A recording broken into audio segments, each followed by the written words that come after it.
Hey guys, welcome back to another 1.14 Skyblock episode. In between the episodes, I finished the rest of the Quartz factory, put all the systems together, and I've already been testing it for quite a while. Also ran across a lot of issues, especially with the furnace array and the magma block crafting system. But I think I fixed all of those issues, and in the end we can now take out the items here out of the little storage. We got filled shulker boxes in the end of gunpowder, quartz, and magma blocks eventually. But that doesn't look good. Did it break again? Or it's just some leftover? I think it was just some leftover, one of the boxes. Wasn't filled up correctly. Let's check again actually. Is everything still fine? Alright, it was just that one box. It was a bit weird. Right, yeah, most of those issues were related to the items incoming at random times. And I think sometimes the clock turned on just in the wrong moment, and then we got a signal at the wrong moment when this clock turned on. What happened was that a furnace got pushed out here at the side, which basically slowed down the system by 50%. I think by making sure that you always have a little bit delay in between system turning off and on again, this should be fixed now. I actually went through 3 approaches trying to fix this. I think that's it. It's really hard to check if something is going wrong because it always took over an hour until it actually broke. So it's really hard to pin down the issue. Similar issue we had with the magma cream system, but it's all fine now. That has been running for 10 hours straight now, and seems to work now. Alright, then next step. Building this in survival finally. Always takes a long time to actually come up with those systems and put it together, since there's a lot of redstone involved. So yeah, takes a lot of time. Right, building a survival will be quite challenging, since we need to deal with ghast. We can kind of prevent the ghast from spawning by putting down some extra blocks here and there, but once we remove those blocks, then yeah, the ghast can shoot at us. I think if you maybe try to get some invisibility potions, we can at least deal with most of the issues. If you get too close to a ghast, then the invisibility potion also doesn't help. But I'm quite sure if we get some potions, we can build this. Will be quite fun. Alright, then we have a huge material list. I think somebody already got that. So check in survival really quick. Quen has been an absolute champ and got already all the materials we need. Even the shulker boxes for the system and pretty much everything. So this is awesome. And he even got the potions, the invisibility potions, perfect. Right, then I think we're ready to start to build this farm. Let's just go out a couple hundred blocks again, since yeah, we did not put a roof on top of the ghast farm. So this is a problem. If somebody would walk above the farm, then the ghast would start shooting again. So I really want this farm to be far out, so we don't have anything like this. Some walkways where we could get above the height of the farm, just to prevent those issues. So we have to really go out a couple of hundred blocks. Putting a roof on top of the farm is obviously possible, but it would cut in the rates quite a lot, and we would need to make the farm more than twice as large, which I really don't want to do.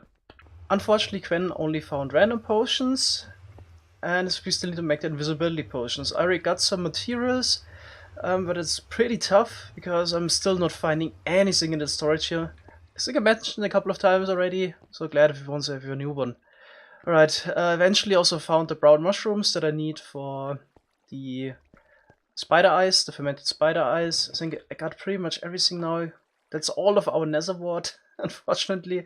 Need to make a farm for it as well, but I think we can make, I don't know, 27 long duration invisibility potions with that. It should be enough for now. Of course, we don't have a brewing system yet, so I have to make those manually. But I think with the extended redstone block option we added, I think 27 should be enough. This should be almost 13 hours worth of invisibility. Yeah, that should be enough. Okay, we got the potions. Now we're looking for a location where to build the farm. iPlaceBlocks has suggested to remove the old magma cream farm here and build it in that area. Since there's nothing around, I guess that might be an option. Alright, so this would be the location. I think it fits nice. Probably would be a good idea to build the storage and item transport first, and then the ghast farm last, since this is the dangerous part.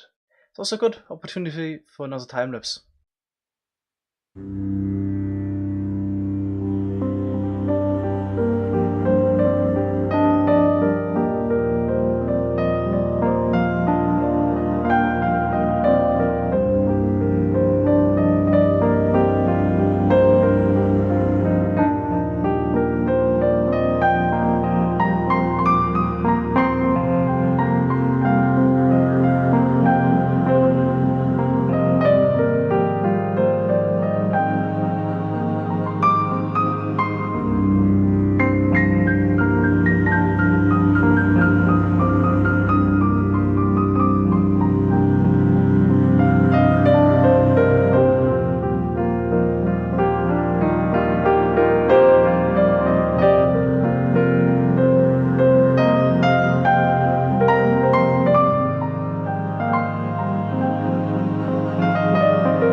Alright, so the Quartz factory is finally finished, it's already running. Also we had to do some minor changes to the furnace array again, because I finally found out what was going on with the furnace array breaking. Previously I actually used observers to detect the moving furnaces and trigger the other pistons to push them around in a loop, so like similar what I do over here with the hoppers. So one observer detects it and the other one powers the piston. But turns out there's a problem with that. If the furnace turns on or off, an observer would also detect it, and that triggered the piston sometimes in the wrong moment. So the way we fixed this, just trying to get up there, was now to add a clock for every single piston. So on each of the 4 sides, we have a clock running now, and this makes it finally reliable. Yeah, kind of silly that it took so long to find out about it, but finally all furnace issues are fixed. Alright, then we also have some issues with the ghast here farm, just some smaller ones. Let's see, can go closer to that. Building this was actually okay. We had another account. Oh god, they're already shooting again. So we had... Why are they shooting? Can they see through glass now? Okay, we have to fix that later. Oh boy. So this farm is really dangerous. So yeah, when building this I had an invisibility potion and we had another account at the pigment farm, and that basically made it a lot easier because all the mobs were spawning over there.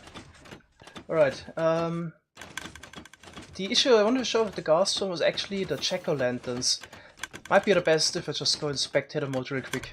As you can see, the farm works really great now, super fast, such a high frequency of ghast spawns, but could even be a bit faster because the jack-o'-lanterns are actually spawn-proof now. That's a little bit of an issue. We could use normal blocks instead and put a torch on that, which would have been better. Yeah, 1.14 is always full of surprises, so I did not know that the jack-o'-lanterns are spawn-proof now. Just to recap it, so during the snapshots, glass and other blocks also were made no longer spawn-proof. That got reverted, except a couple of blocks. For example, sea lanterns and glowstone were still spawnable. But that got changed at some point, and we went back to the old behavior where sea lanterns and glowstone are no longer a spawnable block. But Mojang went even further and made blocks that previously allowed mobs to spawn also spawn-proof. And those blocks are the jack-o'-lanterns and also redstone lamps, even unlit redstone lamps. So in general, all light blocks are now spawn-proof. And yeah, we got surprised by this, just found out about it after we built the farm. So in order to fix this, we would need to replace all the jack-o'-lanterns now and just put normal blocks down and put a torch on that. That would, fix those issues. But since the farm is already working so great and so super fast, the difference wouldn't even be that large since the farm is already working at mob cap. So we tested a little bit. We would get maybe 200-300 ghast tiers per hour more. Since this is quite dangerous now to go in there, I think we'll just keep it like that. Okay, I'm just gonna try to replace that soul sand here and try to notch those minecarts again. Still have some invisibility potions left. I think this should be fixable. The Quartz factory also has been running a couple hours already. We can quickly check how much quartz we have. So we have one full double chest and almost a second one. So we definitely have enough quartz now for all the comparators and observers we'll ever need. And additionally, we can afford now to really build with quartz blocks. Also, we have almost half a chest full of magma blocks, which might be nice for some mob farms at some point. And we have so much gunpowder by now. I think we actually don't need to do any TNT duping anymore for new farms. We can just, use this gunpowder and the sand we get from the sand farm now. So no use for TNT duping, I guess. Okay, so one project is now completely finished. Now that gives us some time to work on our main storage project in creative a bit more. What we already got was a complete list of all the items we want to store, and we decided we want to put them into bulk storage. So all the item frames with the gold block behind, or the normal chest storage, the rest. What I want to do today is actually build up those storage slices. In creative is basically designing those, the redstone behind it, and then maybe also already assign the order which you want to store the items so they're all easy to find in the end. The first thing we need to decide would be the interface or the storage layout. On our 4-year-old main storage on the Scicraft server, we have set up the chests like this, so they're all easily reachable from here in the middle. But yeah, the one on top is a lot closer, since it's easier if you would arrange a chest like this to have the filter system in the back. So we still need the item filters, which requires a lot of hoppers. If you do it like this, it's a bit easier than this way. But I think having them directly on top of each other would be preferable in my opinion, because then the signs or the item frames are easy to see and you can still easily reach the chest on top. Also, I think 4 chests are enough. Technically, you could even make now storage slices, especially with the upside down item frames, where we would have access to 6 chests per slice on each side. So maybe by having one at the bottom here and yeah, some setups where you can barely reach the chest still. But I think you should keep it simple, because I don't see there's much of a benefit trying to squeeze in 6 chests somehow. Because what does it achieve? Now then everything is packed more tightly together, instead of your storage system being maybe 60 blocks long, it's now 45 blocks long, and it means you can reach everything 1 second faster. Doesn't make a huge difference, and it's definitely a lot more convenient if all the chests are easy to reach. So I think I'm gonna try to make a storage design that uses this layout. Should be doable, especially since we have the movable tile entities now. So the problem with the normal standard item filter system without movable tile entities is that it requires a lot of vertical space. And if you want to stack the chests closer together like this, that's exactly what we don't have. So if you would already try to put in the item filter directly at the back of the chest, then you already have a problem, you can't put a hopper here anymore. So we have to be a bit creative around this. Yeah, so this is the normal item filter system. We need 2 hoppers, one on top that takes in the items from the water stream, and then 1 hopper below that is getting locked. And whenever this top hopper is filling up, so usually you would have some dummy items, some renamed items on this side, and then you have the filter item. Every time you go beyond a signal strength 2, then the hopper below is getting unlocked and transferred those items to a chest. Alright, I'm quite sure we can make this more complicated, at least in terms of vertical size, if you would use movable tile entities instead. So I'm quite sure what we could do instead is also still take an output from this hopper where it picks up the items, and just move away the other hopper. So if you would now grab this hopper, then that one can still take in the items. And if you go beyond a certain signal strength, then this piston just extends the hopper, and if you fall below a certain signal strength, then we retract it again. And that would save a lot of vertical space already, since the hoppers are only 1 high in total. So I'm quite sure using this trick we can easily come up with a system that should be able to supply all the chests with the correct items. Also, what we also want to do probably is to put a second chest in the back, so double our storage capacity per item, because then we have a bit leeway to play around. So you could then either have another chest right there, or you could have it here, the second chest. So if you double our storage capacity and then put the item filter at the back of that, probably also have a bit more leeway to come up with a system. Oh yeah, the 2 other things that are quite important. The first one is that we want to create as little lag as possible. That means using as few hoppers as possible. So I think the best thing we can do is use 3 hoppers per item we want to sort. So we need 1 hopper to connect the 2 chests for the double storage, and then I guess 2 hoppers for the filter system in the back. And the other thing you want to have is, of course, overflow protection. You could actually also make an item filter by using signal strength 2 only. So that means if you fall below 18 here in the piston slot, then it would lock the hopper below. This is a working item filter, but the problem is you could actually go up to signal strength 3 from 1 we have right now, and that would mean this could bleed over to the next slice. That's why we need the 3 Yeah, redstone dust in the back. I think but now everybody knows that. Okay, then yeah, let me try to come up with a filter system. Alright, so this is the movable talent, the item filter system.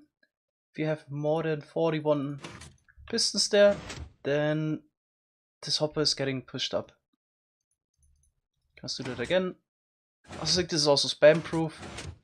No matter when this activates, get a signal that doesn't short pulse the piston at the bottom. So we would never drop the hopper on top. Okay, unfortunately, it doesn't work directly with the double chest because it would split up the double chest. So in theory, we actually don't need the hopper. We could also just move the chest away because yeah, this hopper is actually transferring the items. Don't need the other one really. But yeah, as you can see, if we would try that, then we split up the double chest. The way we implemented the movable tiny is that it doesn't connect those chests afterwards again. Not sure if modding would ever implement it or how it works in Bedrock Edition, but the way we implemented this just doesn't work. Right, so we need the extra hopper. Alright, it took me about an hour, but yeah, I think I got a storage slice that meets all the criteria. So we got the nice chest layout being directly on top of each other. We got the double chest storage, so we can store about 7,500 items in total. And we got 3 hoppers per item, so in total we have 12 hoppers. And the system is also fully functional. So the bottom one works. Here you can sort out redstone torches. This would be the second one. It's also important that we always have space here on top for water. And that we have a slab at least on top of this hopper. So the items would travel right between the ice block and the hopper block. So that's why we need the slab here on top. Right, melons, can be sorted here. It's the third one, redstone block. And on the very top, also the note blocks. Should also have the overflow protection, since we're also only using single strength 3. We have to be a bit creative in some places, like here at the bottom, where we use 2 comparators and we lose 1 single strength each. So here at the moment we have 2, 1, there's 1 left. So we need to have 3 in order to just reach this point. Yeah. Here at the top we also have to power this piston somehow. We can do this by quasi-connectivity. We only have single strength 1 here, and that's why we have the note block there. So that's a fully functional slice, I hope. Unless I made a mistake somewhere, but I'm quite sure. Now I cloned everything over here. Worried a bit about the decoration. And the last thing I'm gonna do is assign all the items to the chests. So it's done. This was a lot of work, as you could imagine. So in total we get now 466 different items here in the normal chest storage. And additionally you got 160 items for the bulk storage. I put the items for the bulk storage in item frames over there. Yeah, we can later decide how to order those. I can quickly fly through there. So we start here with the stone type items. Then we got some sand, and it's mostly building blocks here all the way.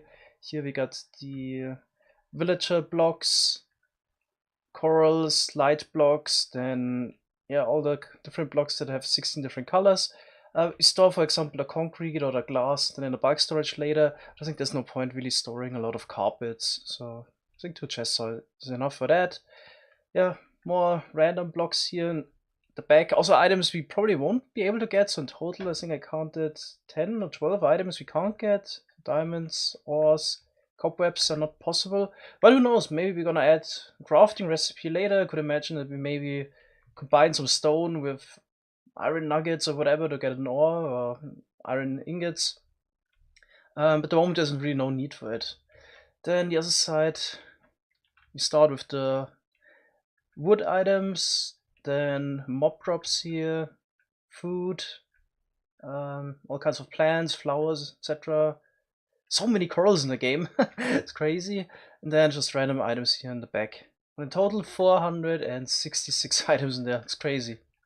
One problem I see with this system is that we might not know in the beginning if items go in this storage or into the bulk storage. Might be not clear. For example, you're searching for planks.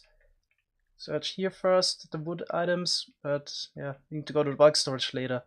Bit of a problem. I briefly thought about having all the items here, so additionally the other items as well, maybe even have bulk storage slices in between, but this would be quite complicated to make it tileable. Since you have redstone on top of normal blocks, this would definitely mess with the bulk storage system if it's right next to it.